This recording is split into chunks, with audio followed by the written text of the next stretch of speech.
اللہ کے فرما کو لے کر اس روئے زمین پر آئے تھے، افسوس ہماری حالت پر۔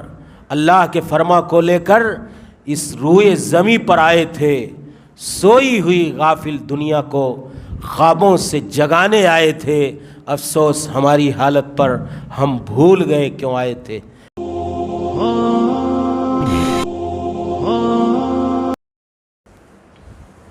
کیوں نہ ہماری مساجد میں نوجوانوں کی تربیت کا صحیح نظم اور بندوبست ہے، نہ ہمارے سماج کے اکابرین اور ذمہ داران کے نوجوانوں کی تربیت کا بندوبست ہے، نہ ہمارے گھروں میں اس کی فکر مندی۔ کون نوجوان ہوگا؟ یہی 10 سال کا بچہ آگے چل کر کے نوجوانوں کی فہرست میں آئے گا، اس کی تربیت کے لیے گھروں میں کیا ماحول ہے؟ اللہ کے نبی صلی اللہ علیہ وسلم صحابہ کرام رضوان اللہ علیہم اجمعین کی تربیت کرتے تھے ایمان پر، عقیدے پر، آخرت کی فکر پر، دنیا کی زندگی کی حقارت پر، مقصد حیات پر کہ اللہ نے پیدا کس لیے کیا ہے تم کو۔ آج کوئی تربیت کا بندوبست نہیں ہے۔ آج ہمارا نوجوان اپنا ٹارگٹ ہی نہیں جانتا، ہدف ہی نہیں جانتا، مقصد حیات اور مطلوب زندگی ہی نہیں جانتا۔ اللہ کے نبی کے صحابی حضرت جندب ابن عبداللہ کہتے ہیں، میں 2-3 مثالیں دوں گا، اس کے بعد ایک اور بات کہہ کر کے میں اپنی بات ختم کر دیتا ہوں کیونکہ وقت شاید پورا ہونے والا ہے۔ حضرت جندب ابن عبداللہ کہتے ہیں کہ کنا مع النبی ونحن فتیان ازاورا، ہم لوگ اللہ کے نبی صلی اللہ علیہ وسلم کے ساتھ رہتے تھے، فتیان ہزاورا، غلام تھے، قریب البلوغ لوگ تھے، یہ جوانی کی دہلیز پر قدم رکھ رہے تھے۔ فتعلمنا الایمان قبل ان نتعلم القرآن، یا رسول اکرم صلی اللہ علیہ وسلم کی تربیت کا ایک اسلوب بھی نمایاں طور پر نظر آ رہا کہ پہلے تربیت کس چیز کی جائے؟ پہلے تربیت عقیدہ و ایمان کی جائے، اس کے بعد دوسری چیزوں کا مرحلہ آتا ہے۔ حضرت جندب ابن عبداللہ کہتے ہیں کہ ہم لوگ بالکل جوانی کی دہلیز پر قدم رکھ رہے تھے، ہم نے قرآن کریم کے پڑھنے سے پہلے ایمان اور عقیدہ سیکھا، اللہ کے نبی صلی اللہ علیہ وسلم نے سکھلایا۔ ثم تعلمنا القرآن، ایمان اور عقیدے کے بعد ہم نے پھر قرآن سیکھا۔ فازددنا به ایمانا، اور اس کا نتیجہ اور اثر یہ آیا کہ ہمارا ایمان اور عقیدہ مضبوط ہوتا چلا گیا۔ آج چیلنجز جو ہیں، چاہے وہ ہماری بیٹیاں ہوں، وہ بھی جوانوں کی فہرست میں آتی ہے، خواتین کا حصہ اس سے الگ نہیں کیا جا سکتا۔ ہمارے نوجوان اپنے ایمان کا سودا کرنے کے لیے، اور آج وہ ایمانی طاقت اور قوت ہمارے نوجوانوں کے ذہن و دماغ میں نہیں ہے کہ وہ اللہ کے علاوہ غیر اللہ کے سامنے کسی چیز کے حق کہنے کی صلاحیت اپنے اندر پاتے ہوں۔ ایمانی کمزوری ہے، فکری کمزوری ہے، اعتقادی کمزوری ہے، جس کے نتیجے میں آج جو دنیا میں فساد ہے، دنیا میں انارکی ہے، دنیا میں بے چینی ہے، دنیا میں بے راہ روی اور بے اعتدالی ہے، اور لوگ اللہ کو چھوڑ کر کے غیر اللہ کو اپنا سب کچھ معبود بنانے کے لیے تیار ہیں، اور حرام اور حلال کی تمیز کیے بغیر جینے کے لیے تیار ہیں۔ یہ نتیجہ کیا ہے؟ وجہ کیا ہے؟ اس کی بنیادی وجہ یہ ہے کہ اللہ جل شانہ پر جو کامل اور پختہ ایمان ہونا چاہیے، کہیں نہ کہیں اس ایمانی اور اعتقادی بنیادوں میں کمزوری پائی جاتی ہے۔ اگر اللہ پر ایمان ہوتا، اللہ کو رازق مانتے، اللہ کو مشکل کشا مانتے، اللہ کو حاجت روا مانتے، اللہ کو سارے مسائل اور مصائب اور پریشانیوں کا حل کرنے والا مانتے، تو ہم غیر اللہ کے سامنے جھکنے کے لیے تیار نہیں ہوتے میرے بھائیوں۔ آج یہی وجہ ہے کہ ایمانی کمزوری کے نتیجے میں یہ سارے حالات ہماری زندگیوں میں پیدا ہیں۔ تو آج نوجوانوں کی ضرورت ہے کہ اس بات پر تربیت کی جائے کہ ایمان، ہماری بہنوں اور بیٹیوں کے عقید و ایمان کی تربیت کی فکر کی جائے، اس کا بندوبست کیا جائے۔ یہ وقت اور حالات کے تقاضے ہیں۔ ارتداد جو ہو رہا ہے، بے شمار لڑکیاں بے دینی اور ایمان فروشی کے راستے پر گامزن ہیں۔ کیوں؟ ایمانی اور اعتقادی کمزوری کا یہ نتیجہ ہے۔ ہماری مائیں اور بہنیں بھی شاید تشریف رکھتی ہیں، حضرت ام سلیم تھیں، ابو طلحہ پیغام نکاح لے کر کے آئے تھے، ام سلیم سے کہا میں شادی کرنا چاہتا ہوں، ام سلیم نے ٹھکرا دیا اور کہا کہ میں آپ سے نکاح نہیں کر سکتی جب تک کہ آپ ایمان نہ لے آؤ، میں مومنہ ہوں تم مشرک ہو، میں موحدہ ہوں تم مشرک اور کافر ہو، ہمارا اور تمہارا میل نہیں کھاتا ہے۔ جاؤ رسول اکرم صلی اللہ علیہ وسلم کا کلمہ پڑھو، اور اگر تم نے کلمہ اسلام پڑھ لیا تو میں تم سے مہر بھی نہیں لوں گی، یہی تمہارا کلمہ اسلام اور دامن اسلام میں داخل ہونا میرے لیے مہر ہے۔ اور گئے حضرت ابو طلحہ جو اپنے زمانے کے ایک رئیس، مالدار، صاحب ثروت، باوقار آدمی تھے، صاحب حیثیت آدمی تھے، انہوں نے ام سلیم سے نکاح کرنے کے لیے اسلام کا کلمہ پڑھا اور دامن اسلام میں داخل ہو۔ ایک وہ ہماری خاتون اسلام کا ایمان تھا جس کے ایمان نے کسی مشرک کو دامن اسلام میں لانے پہ مجبور کر دیا تھا۔ آج ہماری ماؤں، بہنوں، بیٹیوں کا ایمان ہے کہ وہ اپنے ایمان کا سودا کرنے کے لیے تیار ہو جاتی ہیں۔ ایمانی تربیت کی ضرورت ہے۔ حضرت عبداللہ ابن عباس کتنے سال کے تھے؟ رسول اکرم کا جب انتقال ہوا، بہت بنیادی بات ہے اور بہت اصولی بات ہے، اور اس حدیث کو بڑی گہرائی کے ساتھ ہر صاحب ایمان کو زندگی کے، جیسے نماز اور وضو اور بیت الخلاء اور قضاء حاجت کے طریقوں کو تفصیل کے ساتھ سیکھتا اور جانتا ہے۔ میں کہتا ہوں ہر صاحب ایمان اور ایمان کے دعوے دار بندے کو، خود کو اور اپنی نسلوں کو، یہ حدیث پاک بہت وضاحت اور صراحت اور شرح و بسط کے ساتھ سمجھانا چاہیے۔ 13 سال کی عمر تھی جب حضرت عبداللہ ابن عباس رسول اکرم صلی اللہ علیہ وسلم کا انتقال ہوا، 13 سال کے۔ اس سے کئی سال پیشتر کہتے ہیں میں سواری پر آپ کے سوار تھا، کہا اللہ کے نبی نے کہ یا غلام انی اعلمک کلمات احفظ اللہ یحفظک احفظ اللہ تجدہ تجاہک، اے غلام، اے عبداللہ، میں تمہیں کچھ کلمات سکھلا رہا ہوں، یاد کر لو، محفوظ کر لو، تم اللہ کی اور اللہ کے دین کی حفاظت کرو، اللہ تمہاری حفاظت کرے گا۔ یہ فکر ہماری ہے؟ ہماری حفاظت تو ہماری طاقت کرتی ہے، ہمارا گھر کرتا ہے، ہماری جائیداد کرتی ہے، ہمارے اپنے اکابرین کرتے ہیں، اور ہم سوچتے ہیں ہماری حکومتیں ہماری حفاظت کریں گی۔ اللہ کے نبی نے جو بنیادی فکر دی نوجوانوں کو، کہا کہ احفظ اللہ یحفظک، اللہ اور اللہ کے دین کی حفاظت کرو، اللہ تمہاری حفاظت کرے گا۔ پھر کیا کہا؟ تم مرادیں پوری کرنا، اپنے ٹارگٹ کو پانا کیا سمجھتے ہو کہ اپنی محنت سے حاصل کر لو گے؟ دین کو نظر انداز کر کے تم اپنی مرادیں بر لاؤ گے؟ اللہ اور اللہ کے دین اور اس کی شریعت کی حفاظت کرو، اللہ تمہاری مرادیں پوری کر دے گا۔ یہ فکر ہے؟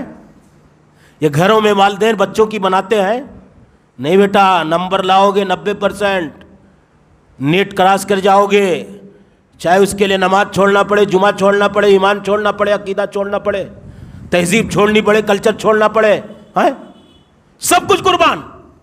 کیوں؟ اس کو MBBS میں داخلہ کروانا۔ یہ نہیں سکھایا کبھی کہ اے بیٹے تم اللہ اور اللہ کے دین و شریعت اور اللہ کے احکام و مسائل کی تم حفاظت کرو، اللہ تمہاری مرادیں پوری کر دے گا۔ اس نظریے اور فکر کے ساتھ جینے والا بندہ پہلے اپنے کالج اور اسکولوں سے اللہ کے گھروں کو آباد کرے گا۔ وہ کسی مدرس اور ٹیچر کے آستانے پر اس پیشانی کو جھکانے کے بجائے اللہ کی بارگاہ میں اپنی اس مقدس جبین نیاز کو جھکائے گا۔ پھر اللہ کے نبی نے کہا اذا سألت فاسأل اللہ، مانگو تو اللہ سے مانگو۔ کتنی بڑی فکر تھی۔ اذا استعنت فاستعن باللہ، مدد طلب کرو تو اللہ سے مدد طلب کرو۔ معمولی بات ہے؟ معمولی فکر دی؟ کہ وَاعْلَمْ أَنَّ الْأُمَّةَ لَوِ اجْتَمَعَتْ عَلَىٰ يَنْفَعُوكَ بِشَيْءٍ لَمْ يَنْفَعُوكَ إِلَّا بِشَيْءٍ قَدْ كَتَبَهُ اللَّهُ لَكَ وَاعْلَمْ أَنَّ الْأُمَّةَ لَوِ اجْتَمَعَتْ عَلَىٰ يَضُرُّوكَ بِشَيْءٍ لَمْ يَضُرُّوكَ إِلَّا بِشَيْءٍ قَدْ كَتَبَهُ اللَّهُ لَكَ۔ یہ ایمان اپنا راسخ کر لو، یہ عقیدہ اور فکر بنا لو، یہ اپنی ذاتی زندگی کا نظریہ بنا لو کہ ساری انسانی برادری تمہیں فائدہ پہنچانا چاہے نہیں پہنچا سکتی مگر وہی جو اللہ نے تمہارے حق میں لکھ دیا، اور سارے لوگ مل کر کے نقصان پہنچانا چاہے نہیں پہنچا سکتے مگر وہی جو اللہ نے تمہارے خلاف تمہاری تقدیر میں لکھ دیا ہے۔ صحیفے خشک ہو چکے، قلم اٹھا لیے گئے، اس نظریے اور فکر کے ساتھ جینے والا ہی فرعون جیسی سپر پاور طاقتوں کے سامنے کھڑے ہونے کی طاقت اور جسارت اپنے اندر پائے گا۔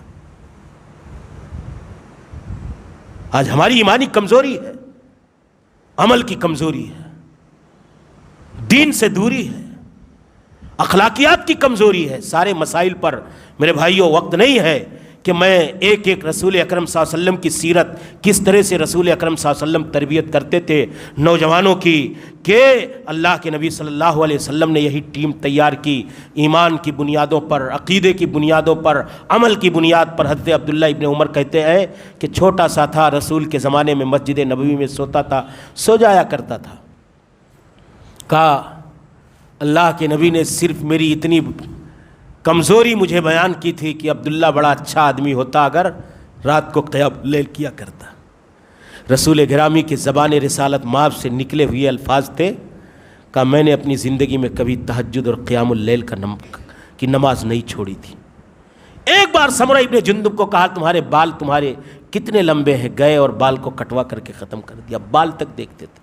حضرت فضل ابن عباس حج کے موقع پر آپ کی سواری پر سوار تھے، خاتون آئی فتویٰ پوچھنے لگی، وہ ٹکٹکی لگا کر کے اس کو دیکھنے لگے، نوجوان تھے۔ اللہ کے نبی صلی اللہ علیہ وسلم نے فضل کے چہرے کو گھما دیا اپنے ہاتھ سے، کہا بیٹے، دیکھ رہے تھے اس نوجوان سوال کرنے والی لڑکی کو، اپنی نگاہوں سے دیکھ رہے تھے، ہاتھ سے اللہ کے نبی نے ان کے چہرے کو گھما دیا، کہا تمہارے لیے دھوانا درست نہیں ہے۔ یہ اللہ کے نبی صلی اللہ علیہ وسلم معمولی باتوں پر تربیت کیا کرتے تھے صاحب، جس کے نتائج تھے۔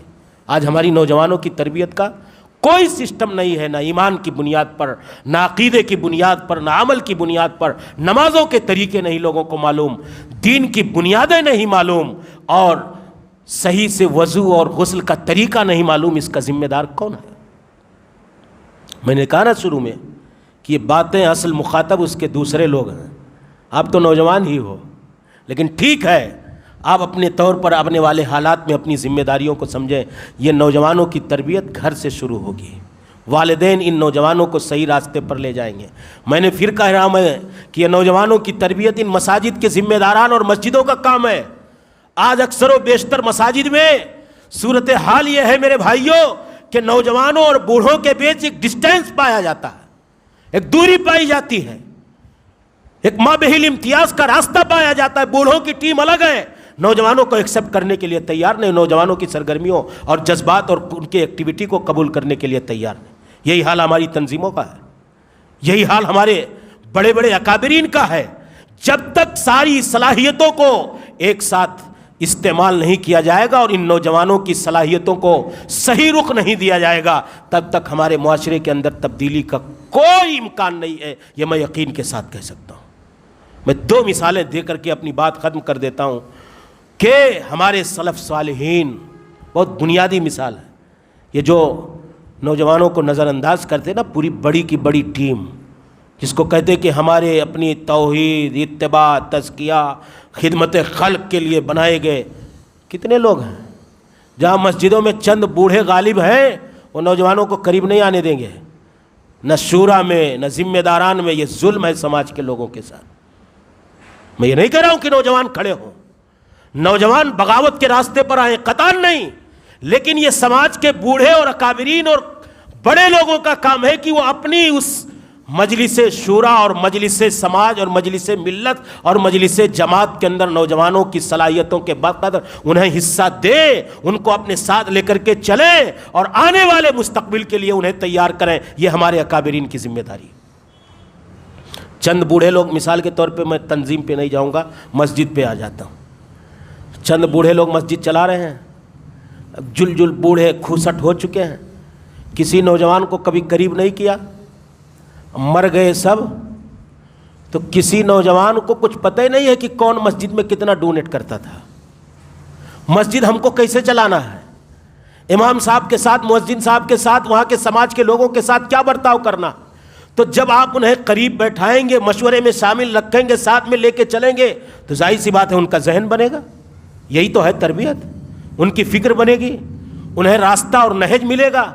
تو یہ دونوں کا کام ہے کہ ہمارے نوجوان اپنے بڑوں کا احترام اور تقدس کا خیال رکھتے ہوئے ان کے ساتھ رہیں، اور ہمارے بڑے اپنے نوجوانوں کے جذبات کی قدر کرتے ہوئے انہیں اپنے ساتھ لے کر کے چلیں۔ یہ ہمیشہ حالات اور وقت کا تقاضا رہا ہے اور اس کی بنیادی ضرورت ہے آج بھی ہمارے سماج کے اندر۔ حضرت عمرو بن عاص جلیل القدر صحابی ہیں، آپ غور کیجئے، نقطہ جو میں بیان کرنا چاہتا ہوں، جو میں نے یہی بات کہی ہے اسی بات پر۔ را عمرو بن العاص قوما نہوا فتیانہم ام مجلسہم فوقف علیہم.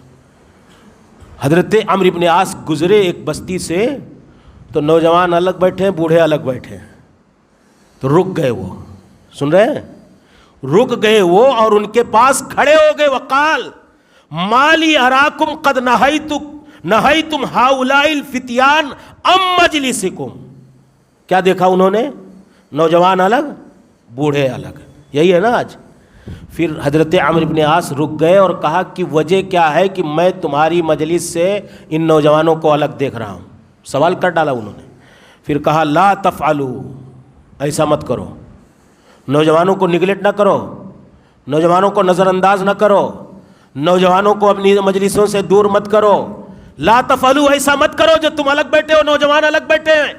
اوسعوا لهم ودنوهم وحدثوهم وافهموهم الحدیث. کیا کہا؟ ان کے لیے مجلسیں وسیع کرو, ان کو اپنے قریب بیٹھاؤ. وحدثوهم, ان سے بات کرو, گفتگو کرو, حدیثیں بیان کرو اور انہیں باتیں سمجھاؤ, حدیثیں سمجھاؤ. یہ حضرت عمرو بن عاص نے نوجوانوں کو الگ بیٹھے ہوئے اور بوڑھوں کو الگ بیٹھے ہوئے بستی کے لوگوں سے اپیل کی, گزارش کی. ہمارے اسلاف تھے. پھر کیا کہا؟ غور کیجئے. فَإِنَّهُمَ الْيَوْمَ صِغَارَ قَوْمٍ, آج یہ قوم کے چھوٹے ہیں, آج یہ قوم کے چھوٹے ہیں, پیچھے رہنے والے ہیں. وَيُوشِكُونَ أَن يَكُونَ قِبَارَ قَوْمٍ, آج یہی چھوٹے کل کے بڑے بننے والے ہیں, اس لیے تم انہیں نظر انداز مت کرو. یہ کس نے کہا؟ عمرو بن عاص رضی اللہ. وَإِنَّا قَدْ كُنَّا صِغَارَ قَوْمٍ ثُمَّ أَصْبَحْنَا الْيَوْمَ كِبَارَ قَوْمٍ. کہہ رہے اپنے بارے میں کہا کہ ہم بھی کبھی ایسے بچے تھے, نوجوان تھے, آج ہم بڑے ہوئے ہیں, آج ہم بڑے ہوئے ہیں, تو تم ان چھوٹوں کو نظر انداز نہ کرو اپنی مجلسوں سے. اچھا آپ بتاؤ,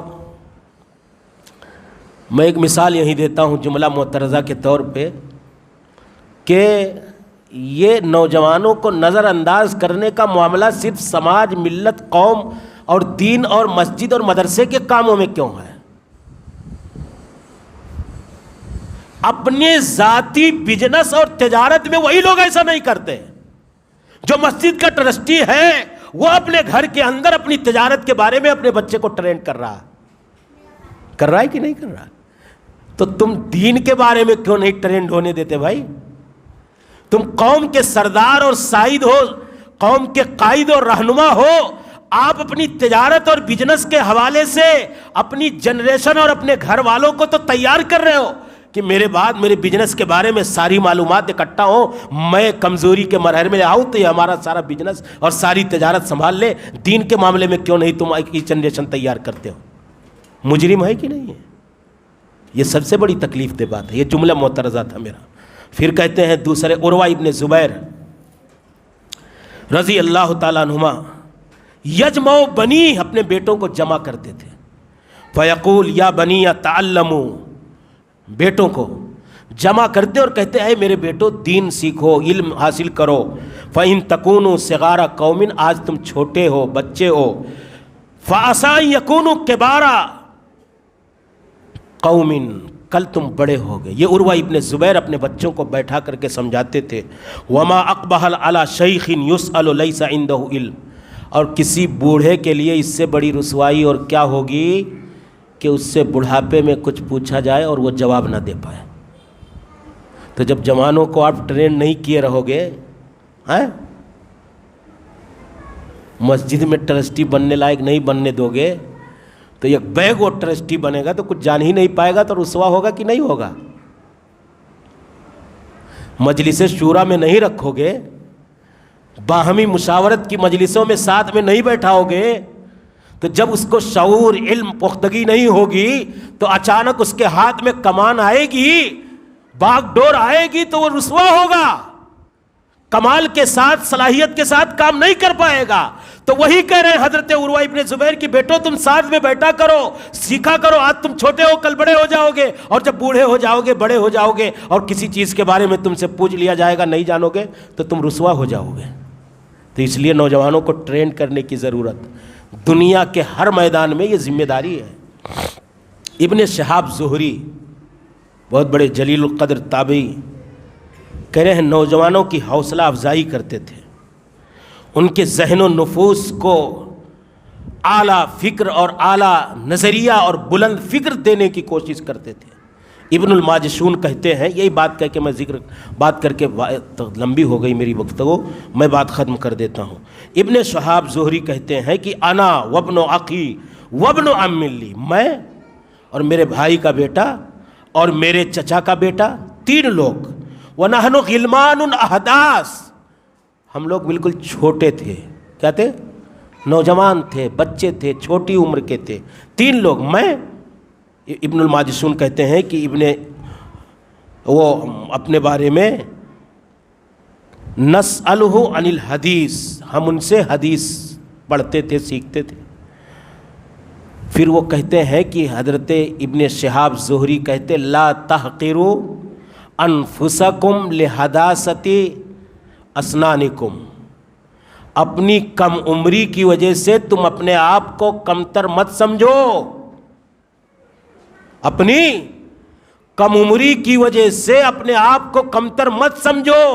اسی کا نتیجہ تھا کہ ایک اموی خلیفہ، اس سے پہلے حضرت عمر ابن خطاب کا ایک واقعہ مجھے یاد آ گیا کہ کچھ بچے کھیل رہے تھے، تو ایک جلالی شخصیت تھی عمر ابن خطاب کی، تو غالباً حضرت عبداللہ ابن زبیر، کون صحابی تھے ذہن سے نکل رہا ہے، اچانک بات یاد آئی، تو عمر ابن خطاب کو دیکھ کر کے سب بھاگنے لگے، تو وہ کھڑے رہ گئے۔ تو عمر ابن خطاب کو تعجب ہوا، کہا بھائی سب بھاگ گئے، تم کیوں نہیں بھاگے؟ تو کہا امیر المومنین، یہ فکر بنتی کیسے ہے جب یہ جرات، یہ حوصلہ، یہ قوت، یہ جنون ہم اپنی نسلوں کے ذہن میں ڈالیں گے؟ تو کہا سب بھاگ گئے، تم کیوں نہیں بھاگے؟ تو کہا امیر المومنین، میں نے کوئی گناہ کیا کیا ڈر کے بھاگ جاؤں؟ اور راستہ بھی اتنا تنگ نہیں ہے کہ آپ آ رہے ہیں آپ کے لیے راستہ چھوڑ دوں، تو بھاگنے کی کیا وجہ ہے؟ تو یہ جرات اور جسارت کہاں سے پیدا ہوتی ہے؟ تربیت کی بنیاد پر۔ اموی خلیفہ تھا، ایک بچہ آیا، غلام تھا، عربی تھا، اپنی قوم کی باتیں لے کر کے، تو کہا تم میں سے بڑے آدمی کو آنا چاہیے، تو کہا بات رکھنے کے لیے بڑے عمر والے آدمی کا ہونا ضروری ہے کیا؟ خلیفۃ المسلمین ایسی کوئی چیز ہے؟ حیران ہو گئے، کہا اگر بات رکھنے کے لیے بڑی عمر کا ہونا ضروری ہے تو آپ اس عمر میں خلیفہ بھی نہیں بن سکتے۔ یہ جرات کہاں سے پیدا ہوتی ہے؟ یہ جرات پیدا کی جاتی ہے اپنی جنریشن کے اندر۔ تو وہی ابن شہاب زہری کے بارے میں ابن الماجشون کہتے ہیں میں تھا، میرے بھائی کا بیٹا تھا، میرے چچا کا لڑکا تھا، کہا کہ ہم لوگ ان سے حدیثیں پڑھتے تھے، کہتے تھے، وہ کیا کرتے تھے؟ موٹیویٹ کرتے تھے، ذہن سازی کرتے تھے کہ لا تحقروا انفسکم لحداثت اسنانکم، اپنی کم عمری اور نوجوانی کی بنیاد پر اپنے آپ کو تم حقیر مت سمجھو۔ فإن عمر بن الخطاب رضی اللہ تعالیٰ عنہ، پھر حوالہ کس کا دے رہے ہیں؟ امیر المومنین عمر بن خطاب کا، غور کیجئے۔